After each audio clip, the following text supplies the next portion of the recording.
Hey everyone, welcome to another edition of Navel Gazing, the Valley Indy's weekly podcast and radio show. Happy Monday morning if you're listening on WNHH 103.5 FM, New Haven's community radio station. We're recording this episode on September 19th for a Monday, September 26th release date, by the way.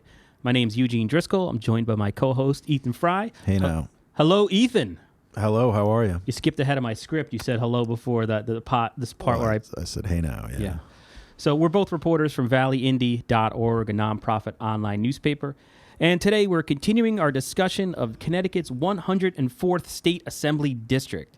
Covers a good chunk of Ansonia and Derby. And our guest this morning is State Representative and Deputy House Speaker Linda Gentile. Good morning. Good morning. Now, I just got to ask you right off the bat, 'cause I'm is that how you say I've heard Gentile? That is correct. It's Gentile. Unless you're Italian, then you say Gentile.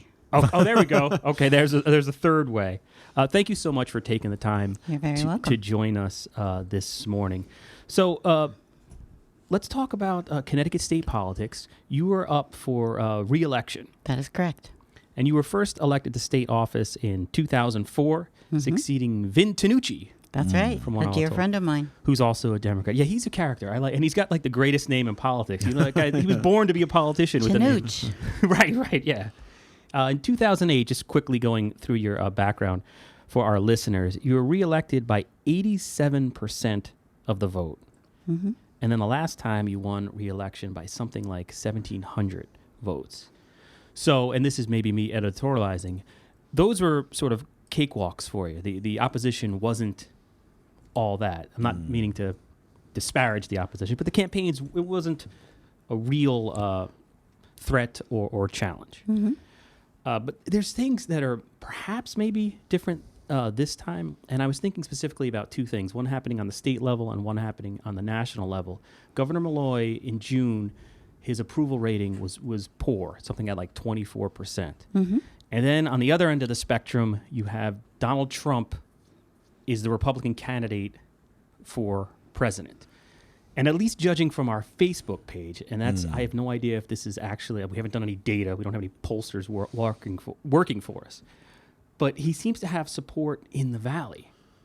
And I'm wondering if those two things, if it changes or affects your game plan going into this election. From my perspective, nothing changes the game plan. I always run as if I'm the underdog. But I'd like to prefer to think that it's because of my record that I win so handily. Obviously, I am very, very serious about what I do. I represent Ansonia and Derby, and Ansonia and Derby need a strong leader. And I'm very proud of my record. And, just taking it back for a moment, I'm always confused by this. Which parts of Ansonia and Derby do you represent? Because I live in Derby, but actually Teresa Conroy is my state rep because I'm in that one part of Derby that I guess you don't cover. Side. Yeah, how's it work? What's the breakdown? Yeah, due to redistricting a couple of years ago, which is done every 10 years, whether we need to or not, the districts are looked at, and according to the census data, then they redistrict and they form new lines and boundaries and so forth. And it's ironic because Derby is probably one of the smallest cities in the state of Connecticut at 5-point-something square miles, and they actually have 3 representatives. Themis represents the total east side of Derby, like from the river, St. Michael's Church over. Mm-hmm. Teresa, as you mentioned, represents the side of Derby that abuts Seymour area on the west side, and I have a small piece of the west side as well, down, like, say, from the hospital down to around Ryan Field type thing. Does that create any challenges to represent the people of Derby when there's... I'd like to think it doesn't, actually. I think we all work together, and we take our jobs very seriously, and, we do whatever is best. And then just getting back to my initial question about Malloy's unpopularity, coupled with the fact we're in this presidential race, the likes of which I don't think we've seen before. I mean, it's remarkably an ugly campaign happening. It's a very not in our divisive lifetimes campaign. anyway, no. Right. Are you sensing anything among people? Because Trump seems to be representing this sort of dissatisfaction or unsatisfaction among people. And I think like your opponent this year, Joseph Yauman of Ansonia. He wasn't a Republican until fairly recently, and so there seems to be a lot of people. He joined because he joined the Republican Party, and he's running because he says he doesn't like where the state is going in terms of economic development, and he thinks there's a need for a change. And we keep hearing that over and over. And I'm wondering, you're connected to the people of Ansonia and Derby. Do you hear anything among the voters? Are they... Yeah, I'm actually very, very closely connected to the voters of Ansonia and Derby. I've been very accessible, and they're very open with me and very honest. Whenever they send me an email, I respond to it usually within 24 to 48 hours. Very quick turnaround. Whenever they call me, I always return calls again within the 24 or 48 hour period. And they're very open and honest about sharing things. And yes, there is a level of frustration, and it's understandable. This great recession that we've gone through is unlike anything that we've ever seen, and it's just taking that much longer to come out of it. So people are working harder than they've ever worked before, and they're making barely as much or maybe even less than what they were. So yeah, there's a big level of frustration out there. So you sense it as well? Sure. And then one thing that your opponent has mentioned, or all Republicans mentioned, during Governor Malloy's first term in office, you voted for that tax increase. What are your thoughts on that now that we're a few years removed from it? Because it doesn't seem like the state, we're recovering from this recession still all these years later. Yeah, I think we've made great strides in recovery. Are we totally recovered? No, but we are on our way. And with regard to those votes, I mean, I did at that point not necessarily what I wanted to do, but at the time what I felt I had to do to preserve the programs and the services that are important to the working people, especially of Ansonia and Derby. I mean, without some of these programs, these people would have nothing. And that to me was very important. And I think it's important to understand too, when you look at a budget document, I mean, the budget document is several hundred pages. Believe me, I have read them all, unlike my opponent who admits that he hasn't read a whole budget. But I've sat down and I've looked at every page, and there are some real priorities that need to be preserved to people here in the Valley, especially Ansonia and Derby. And there are some real programs that need to be preserved because they are successful. I mean, one of the things that is probably the most important thing is business. Economic development and businesses. We have a program in the state of Connecticut, the Small Business Express program and the STEP program, which has been enormously successful. And I have stats here of several businesses from Ansonia and Derby that have taken advantage of it. And statewide, I mean, again, not just Ansonia and Derby, but statewide, we have funded over $241 million, helping over 1,500 employers. And could you explain to me, as a layman, how does that program benefit? What specifically does it do for local business? Well, there are several aspects to it, but it's basically a one-page application, which, if you're familiar with state government, is a huge It's unheard of. Yes. I mean, even my 10-year-old granddaughter could fill out the grant application, quite frankly. But it allows businesses, whether it's a revolving loan fund, and I'm sure you know how the revolving loan fund works. You borrow an amount. As it gets paid back, you're able to lend it back and do things with it, whether it be a job creation loan. There are several a matching grant. There are several different aspects to it, but it just allows businesses, particularly small businesses, to be able to just get that little bit of help that they need to get them over the hump. And there's been at least 4 businesses here in Ansonia and about 3 or 4 in Derby that have taken advantage of this, and I say God bless them. The problem that we have done, quite frankly, that we have is that it's not advertised enough. So hopefully people that are listening to this podcast will know that we have this great program available to them. You have a long history here in Ansonia. I mean, you're born in Derby. You're raised in Ansonia. Mm-hmm. And I guess you had a whole. I was reading your CT Mirror bio. Congratulate me on my research. But you had a career in banking before. Yes, you I went did. Yes, right here on Main Street. Yeah. What was just taking a tangent here? What was the name of the bank? Which bank? It started off as the Savings Bank of Ansonia, which was a long-time institution, and then after many years, we felt that we needed to expand our base. The Ansonia name was limiting, so we changed the name. Only the name changed to Great Country Bank. Several years after that, during the crazy time of all the various bank mergers, we did go through several mergers, and we became Center Bank, we became Wells Fargo, we became Bank of America, I think. There were a number of different banks, but yeah, I was right here on Main Was that the one Street. that used to be at Obsidian?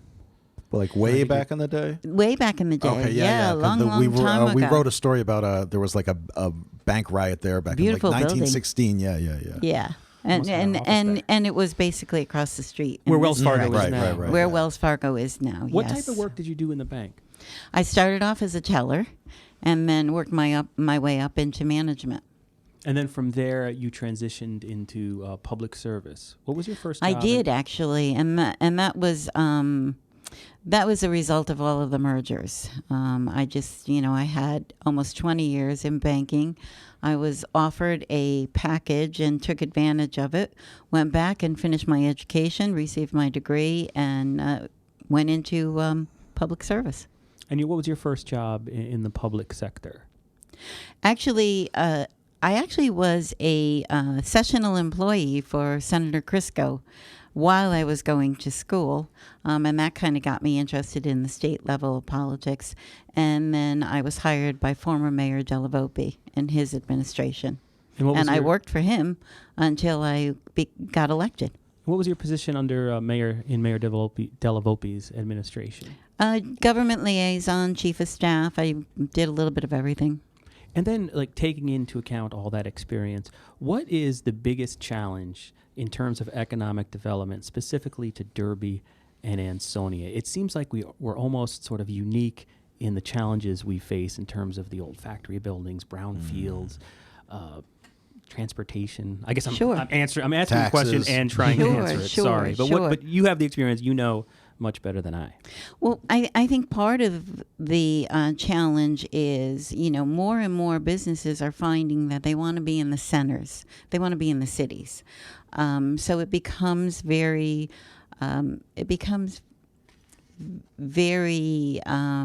advantageous for them to look closer to cities because they're trying to draw younger workers, and younger workers like to be in the cities and in the heart of activity.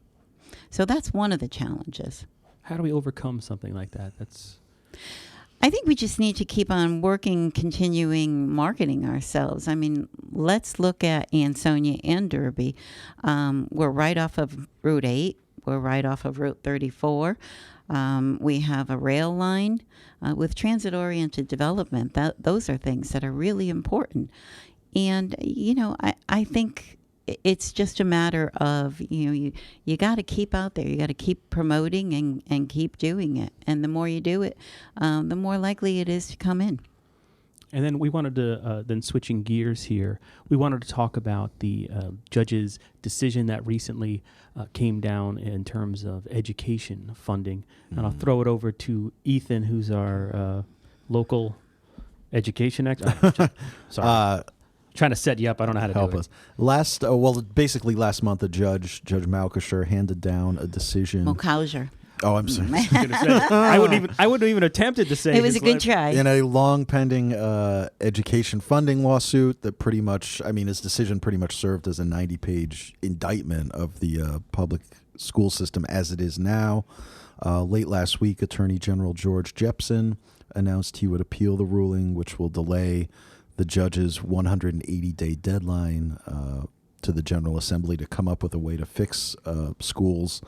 I guess first of all, was Jepsen right to appeal, or a lot of Republicans came out and say, "Oh, this is a delay tactic from Malloy's administration." What's your take on the appeal first? My take is I'm extremely disappointed in the ruling, quite frankly, for a number of years. Actually, probably since I've been up there, every year, each and every year, a bill is submitted to fully fund ECS, to fully fund special education, and quite frankly, it's a numbers game. Unless you have 76 votes in the House and 19 in the Senate, it just does not go. And there are many people up there, legislators from the Gold Coast, legislators from the shorelines, legislators from communities that are, in much better economic standing than our communities that fight it tooth and nail, and it just doesn't go. So, to me, the ruling was a blessing in disguise. I mean, being court mandated to have to fully fund education, was an answer to certainly my prayers and many others. So I'm really disappointed in the appeal. Okay, and then I should have prefaced it. The lawsuit had to do mainly with the education cost sharing grant. That's the ECS grant you mentioned that comes from the state. As well as special education. But the decision sort of surprised a lot of people, but it went way beyond that. Yes, it did. Saying, just one example, he said the teacher evaluation system was, quote, cotton candy in a rainstorm. Went on to note all the disparities, as you just did, between, Gold Coast suburban schools and more challenging districts like Ansonia's. That's not revelatory news. So how do you fix it? We've known this problem has existed. Is it just a matter of funding those grants fully, or do you do something more drastic, like ending home rule and bringing it under the state? What do you see as the long-term fix for education? Well, I think we're going to have to get through this appeal, but and I think the reason for the appeal was the decision was way too far-reaching. The original intent of the lawsuit, because at the time Ansonia was actually one of the plaintiffs in the original. They had since dropped out, I guess, because of budgeting and money and so forth. But I was involved in the original case way back when, and it was just about the funding. So where all of this other stuff came from, I really have no idea. But yeah, I think, we look at education, and we look at education very, very carefully each and every year. And from my perspective, I certainly would love to see the state step up and do more. And I think the local property tax is very, very much reliant on funding a portion of education, and I don't know that is sustainable. And I just want to be, you said that the decision went too far, but you were also disappointed in the appeal. So was it just one of those things where you were disappointed they appealed, but you also had problems with the decision, or I was disappointed that they appealed. Okay. I was not surprised because it was so far-reaching, but it is a big disappointment. From my perspective, it would be much easier to fund education if, in fact, it had a state mandate. And would you be confident that the General Assembly within that 180 days could come up with something that? I think the time frame was probably unrealistic, but certainly a good start can be gone in 180 days. So you're basically saying we're going to have to deal with it at some point. Why don't we just do it now? I would love to do it right now. Absolutely.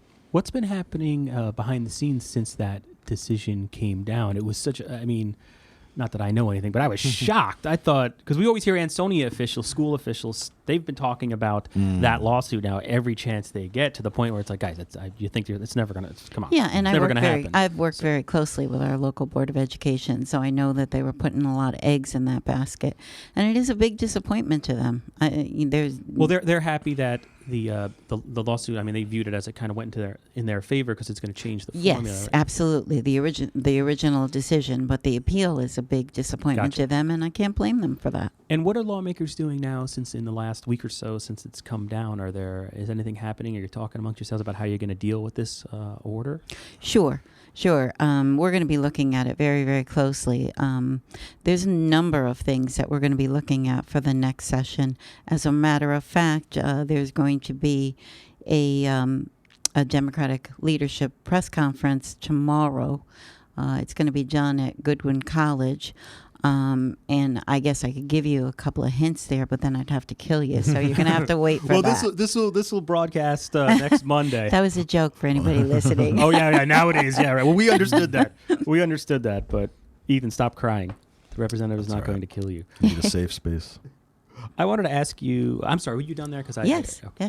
You were part of the MORE Commission. Yes. The Municipal Opportunities and Regional Efficiencies Commission. We love the R word, regional.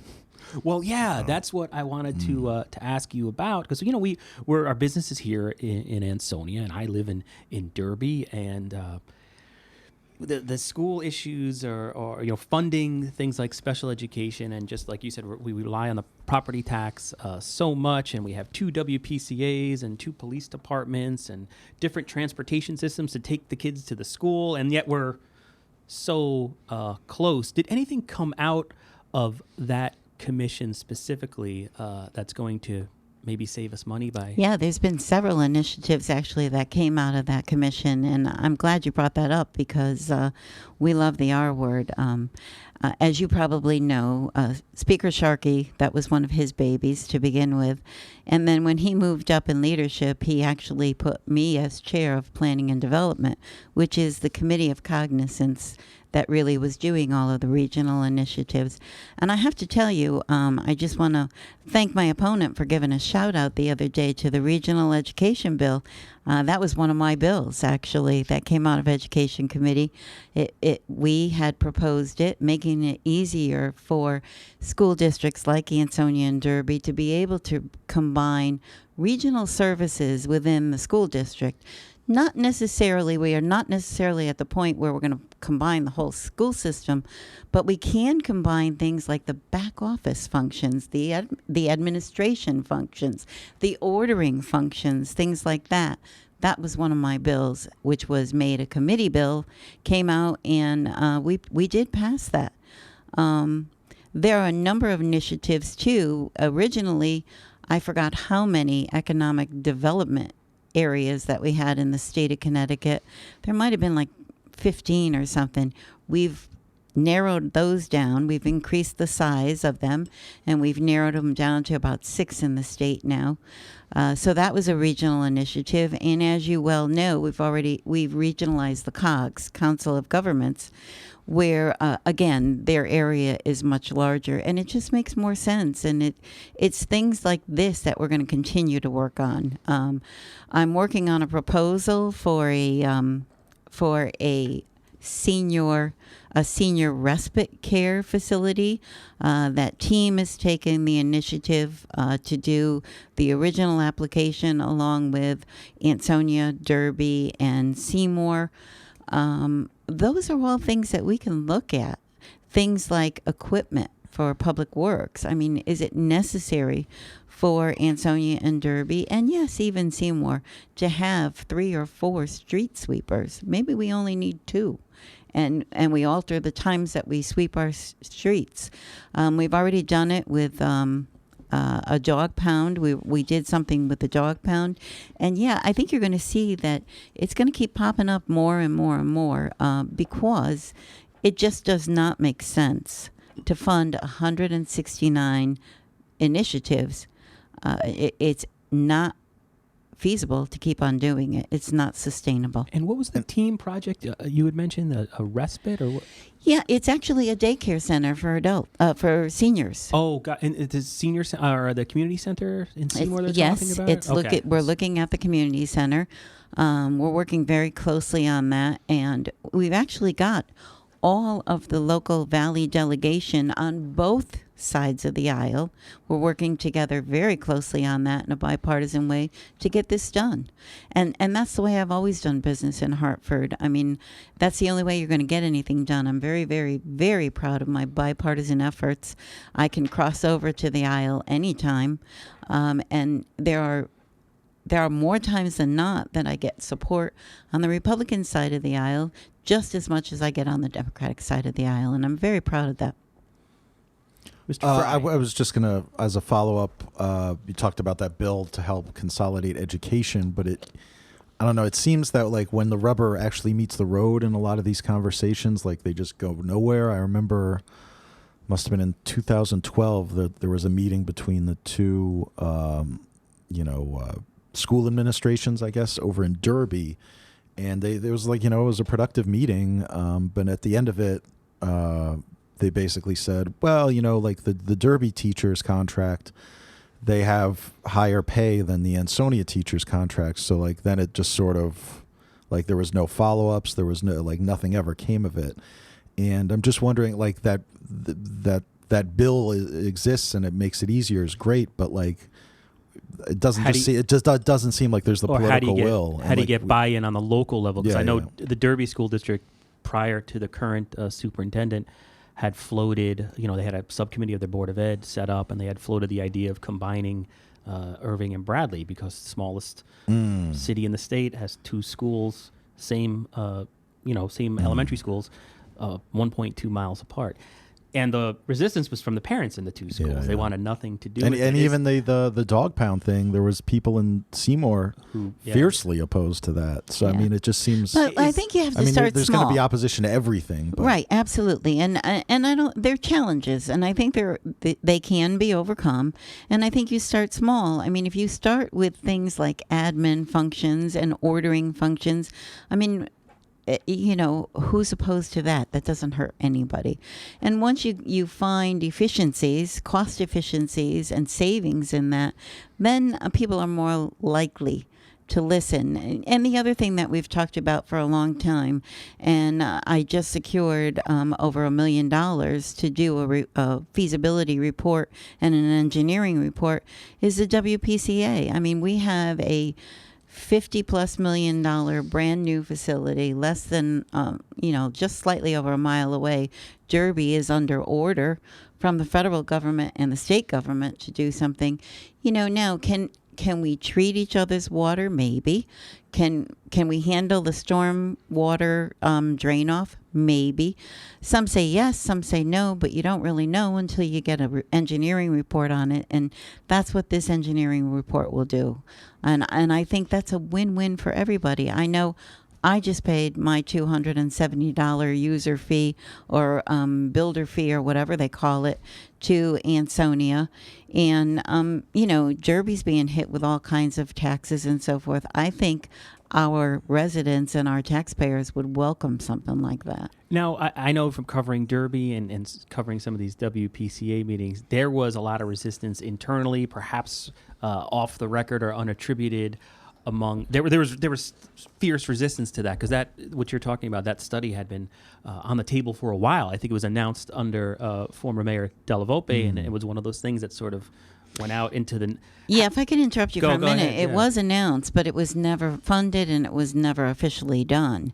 And then there was an argument or a disagreement as to who actually would do it, which is why, in fact, when I secured this money, I made sure that it was an impartial... A third party, yeah. Third party, individual, company that could give us a good opinion rather than a tainted opinion. And where does that study stand? It's ongoing right now? I guess it's started? It was just recently approved by the RPIP, which is the Regional Performance Incentive Program. Again, a regional grant program where municipalities that are applying for projects that are regional in nature and save significant dollars. I mean, let's face it. When you're dealing with wastewater, clean water costs a lot of money. Yeah. And we've got to make sure that the water that we're discharging into our rivers and Long Island Sound is clean, but we just don't want it to cost too much money. So this study was funded, and it's a totally impartial company that will really tell us once and for all, can this be done? And then the decision must be made as to whether or not it should be done. Okay. Did you want to tackle the next question there, Ethan? 3B is yours. It's got your name on it. This is just something that, like, you've sort of touched on this already. local officials in the Valley, often, it's the state's killing us. They hammer people, state officials, state Human elected nature, officials point terminally. The state is like a big anonymous entity. That Yeah. And put all especially your with blame. regard, like you've talked about special education, but that's something we've heard over and over again in Ansonia in particular. And Ansonia has, for a while, they've wanted to help sort of try to, bend the cost curve downward by putting some portable classrooms at Mead School and educating some of their special education population in Ansonia rather than busing them out of district. And this all transpired over the summer. There was a push to get state funding for that, and at their most recent meeting of the aldermen, they sort of announced that there's going to be some sort of state reimbursement for that.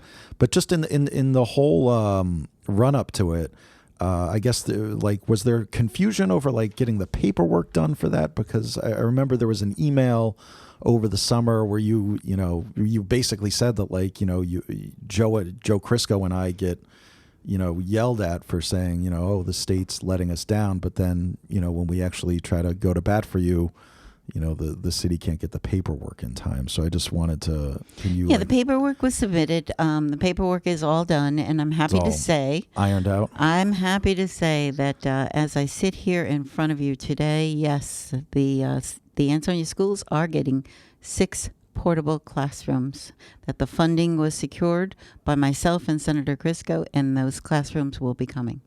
And I don't know. Do we know when? I don't mean to interrupt. Yeah, that's is it next? I think the next school year is they're going to be. They will be up and ready by the next school year. I don't know when they're being actually delivered, but they will be up and running by the next school year. And I guess is that part of the job? I guess just getting flack from local officials about that sort of thing, or did you find that sort of thing? Sure, especially it's easy frustrating? to blame the state. But I guess it just goes with the. You don't want to go off on anybody right now about that. No, it doesn't. Unlike going to go off on you. Unlike other people, no, it doesn't. I don't believe in pointing fingers at anybody. I just believe in getting it done. Let's just do it and get it done. Okay. One thing I wanted. This is totally changing the subject now, but this I don't know anything about this law, but it came from you, I believe, and it was the Brownsfield. I'm just going to read it. An act concerning the creation of Connecticut Brownfield Land Bank. Land banks. Yes, it's a wonderful bill, and yes, it did come from me. Yeah, and it came out of the Commerce Committee. We made it a Commerce Committee bill. Explain why it's important for Ansonia and again, Derby. I'd like to thank my opponent for bringing that up too. I guess he approves of the job I'm doing. So, thank you, Joe Yalman. Explain why was it needed? But the governor vetoed it, and it's DOA right now, but first we'll talk about why it was needed for Derby and Ansonia. I guess you don't have to look too far out our window to see the former Farrell complex right next door. All right, we're back live. We had to little technical difficulties there. We're a nonprofit, people. What do you want? There's a donate button on Facebook and on valleyindy.org. But we were talking about this land banks. Yeah, the land bank. Why does Derby and Ansonia? Why did you come up with this idea? Well, again, one of the key things for solving some of the budget crisis here in the state of Connecticut is going to be economic development, and one of the things that is a challenge to overcome, quite frankly, is we have an enormous amount of contaminated brownfield properties. And as you might know, brownfield properties are very, very expensive to remediate. So we have given a number of tools to municipalities along the lines of brownfields to be able to help with remediation, but we've never given them to developers. And let's face it, it's the developer who has to develop the property. It's not necessarily the city or town. So, we were actually in a subcommittee meeting, actually an informal meeting.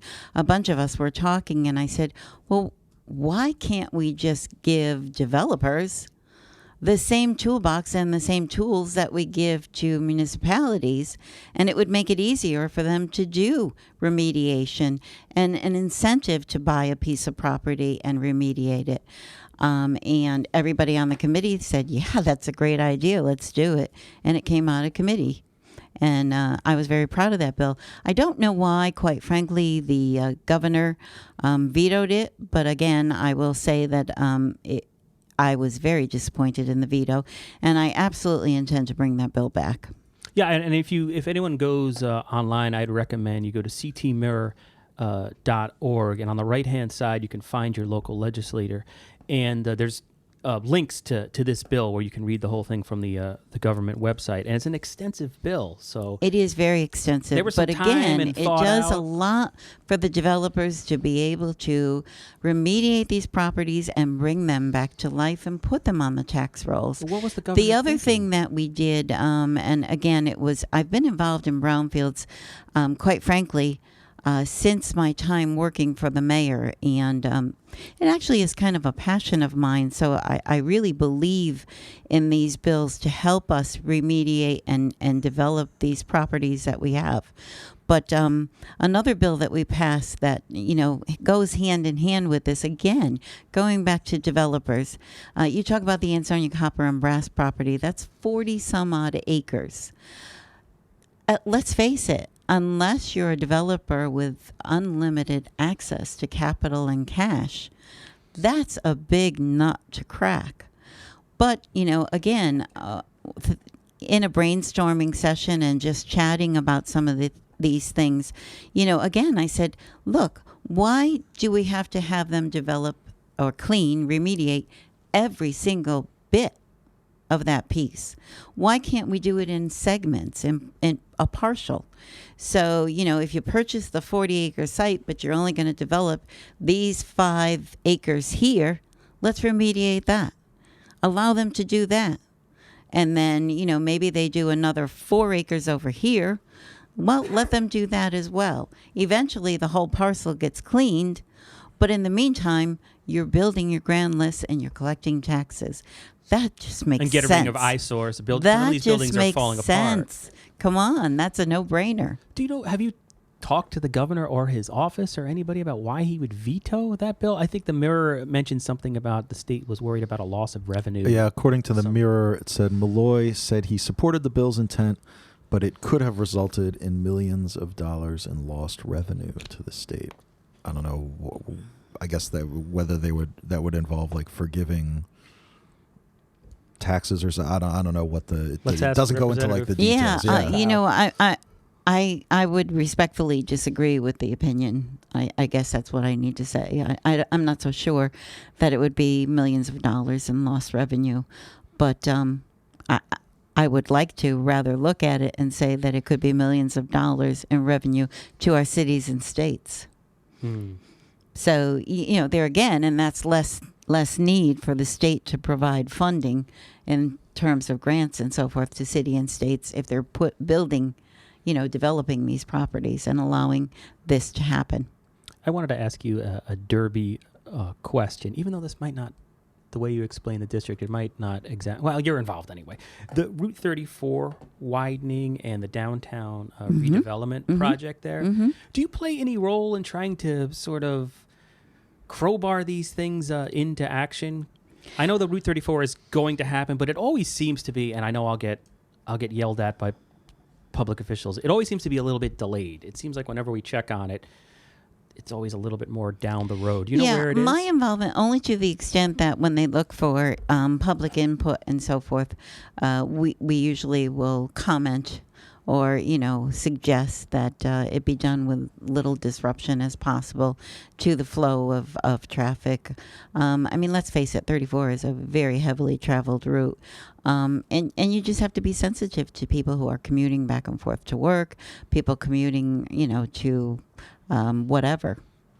And in terms of the downtown redevelopment zone, the south side of Main Street, going from Derby Shelton Bridge down to the former Life Touch property. Yes. Does the city reach out to you in any way for help in getting anything done there? I work very closely with both administrations in the city of Derby and the city of Ansonia, quite frankly.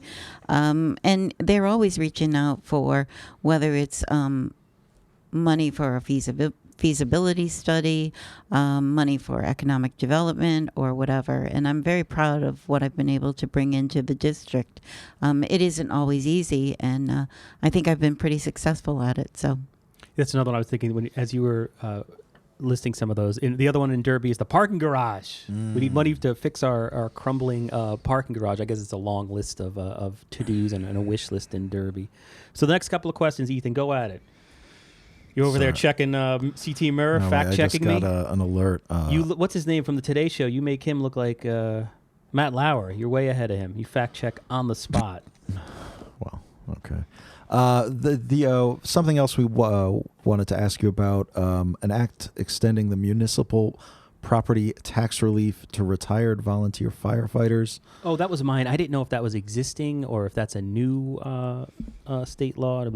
It's actually that was actually a new one. Okay. There are some tax credits that are already on the books, but each and every year, quite frankly, there's a number of bills that are put forward to kind of help out our volunteers. As you well know, all of our especially our firemen are volunteers. EMTs, we have some volunteers, some paid, and of course our police department is a paid department.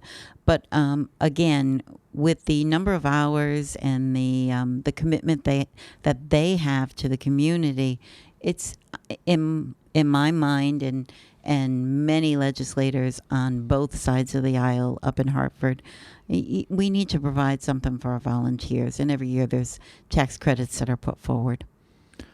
Your opponent said when he was here last week that he would be in favor of repealing the gun restrictions the General Assembly passed pretty overwhelmingly after Sandy Hook.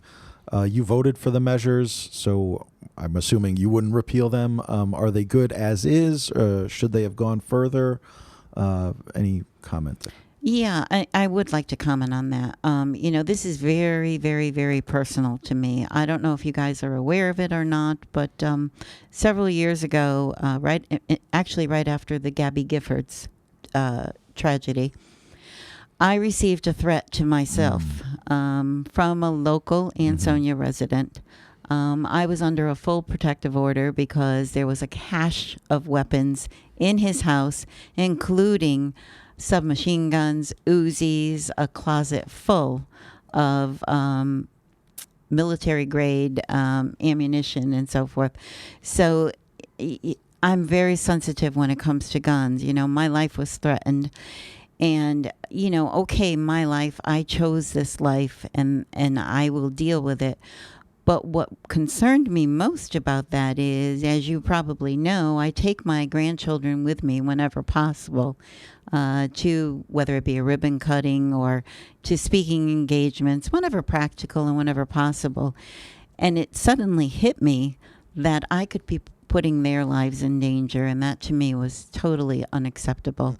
And a real slap of reality. And so when the Sandy Hook thing came up, and by the way, the children, those little angels that were killed were the same age as my grandchildren, and the resulting legislation after it, I felt very strongly about needing to do something for not necessarily gun control. I don't call it gun control, but for gun safety.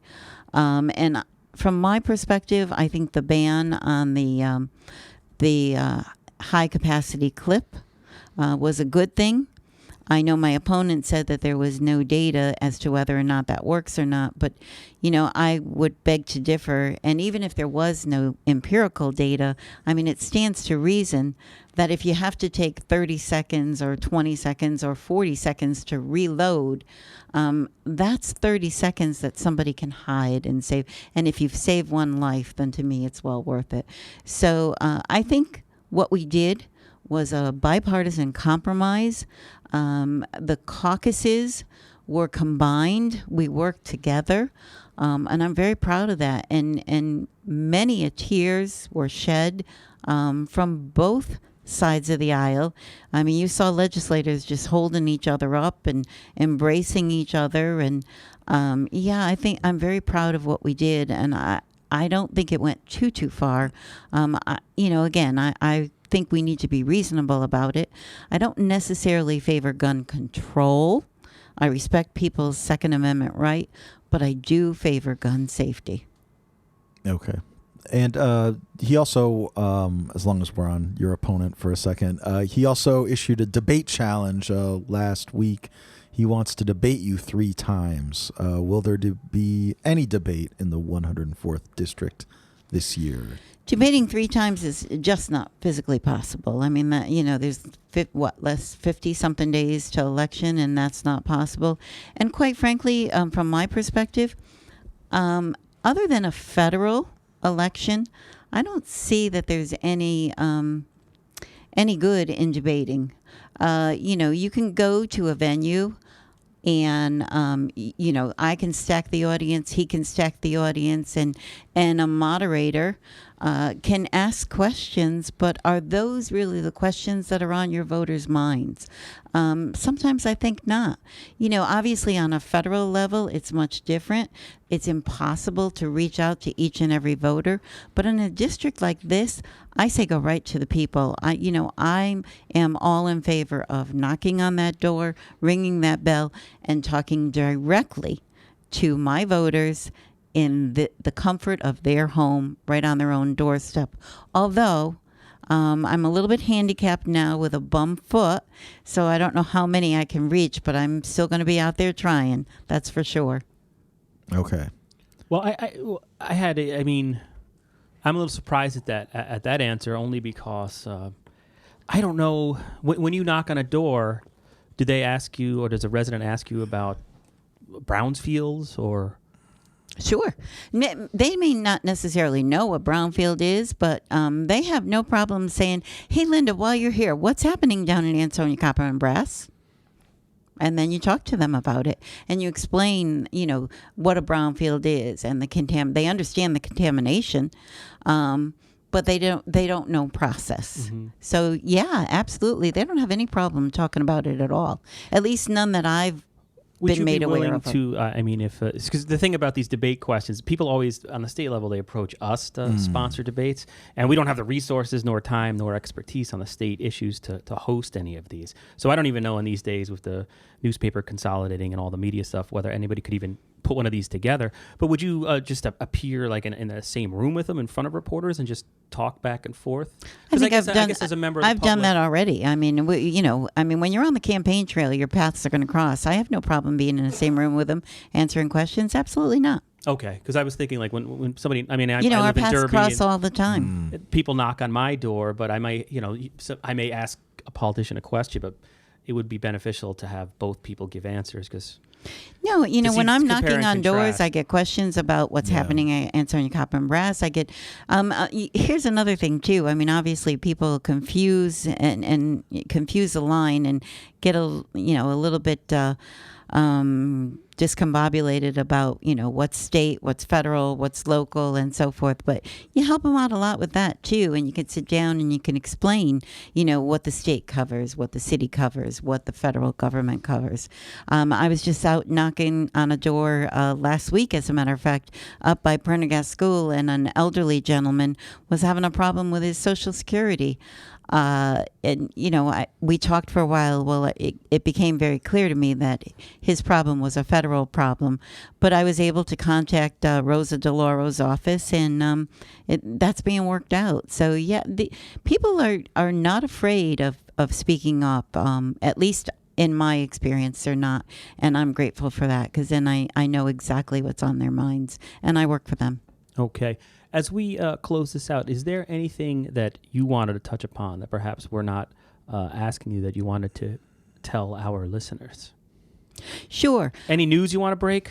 Any news I want to break? Well, just obviously I've received a number of endorsements, and endorsements are always done in a bipartisan manner. So, I think that that's good. I just gave you a couple today, and hopefully you'll be printing those up, but I've been endorsed by the Working Families Party, AFT Connecticut, which is the American Federation of Teachers, the Connecticut Realtors, the Connecticut Chapter of NOW, National Organization of Women, and obviously the Ansonia Democratic Town Committee and the Derby Democratic Town Committee. I've gotten a number of legislative awards through my tenure, and again, those are always done in a bipartisan manner, and I'm very proud of that. So, there's no doubt in my mind that we're going to be facing some very, very difficult challenges over the next year or two, and I think that it is important for Ansonia and Derby to have a leader that knows how to face those challenges, knows who to go to find the answers, knows how to work it, as opposed to a new individual coming in who doesn't even know where the restrooms are. Okay, and on that note, I want to thank you, Representative Gentile, for talking to the Valley Indy. We truly appreciate it. Thank Thanks. you. Thank you very much.